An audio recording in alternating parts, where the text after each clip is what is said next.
Hello my YouTube family, কেমন আছো তোমরা সবাই? আশা করছি তোমরা সবাই খুব ভালো আছো।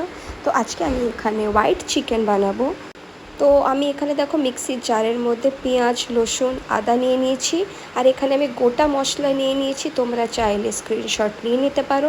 এবারে আমি মশলাটাকে মিক্সির জারের মধ্যে নিয়ে পেস্ট করে নিয়েছি।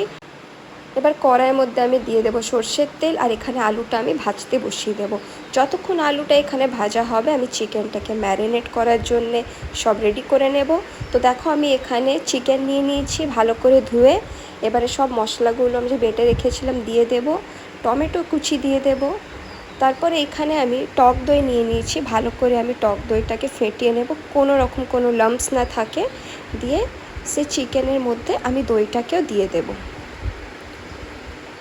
এই যে দেখো, এবার কিছু গুঁড়ো মশলা দিয়ে দেব চিকেন মশলা আর অল্প সামান্য নুন। এইখানে কোনো রকমের কোনো হলুদ পড়বে না, যেহেতু এটা হোয়াইট চিকেন, তো এখানে হলুদটা আমি দিয়ে নিই।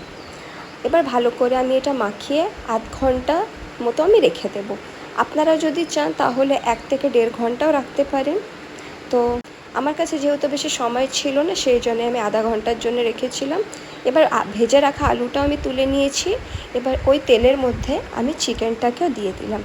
এবারে ভালো করে লো ফ্লেমে রেখে আমি কষিয়ে নেব ঢাকা দিয়ে। এই যে দেখুন, মাঝখানে আমি এটা খুলেছিলাম, তারপরে আমি অল্প একটু জলও দিয়েছি, আমি সেটা দেখাইনি আপনাদেরকে। জলটা দেওয়ার পর আমি আবারও এখানে ঢাকা দিয়ে রেখেছিলাম। এখানে আলু, চিকেন সব কিছু সেদ্ধ হয়ে গেছে। এবার আমি গ্যাসের ফ্লেমটাকে অফ করে দেব। আশা করছি আজকের রেসিপি আপনাদের সকলকে ভালো লেগেছে। আমার ভিডিওটা যদি ভালো লেগে থাকে তাহলে লাইক, শেয়ার, কমেন্ট করে দেবে। আর আমার চ্যানেলে যদি কেউ নতুন হয়ে থাকো তাহলে অবশ্যই সাবস্ক্রাইব করে দেবে। ধন্যবাদ।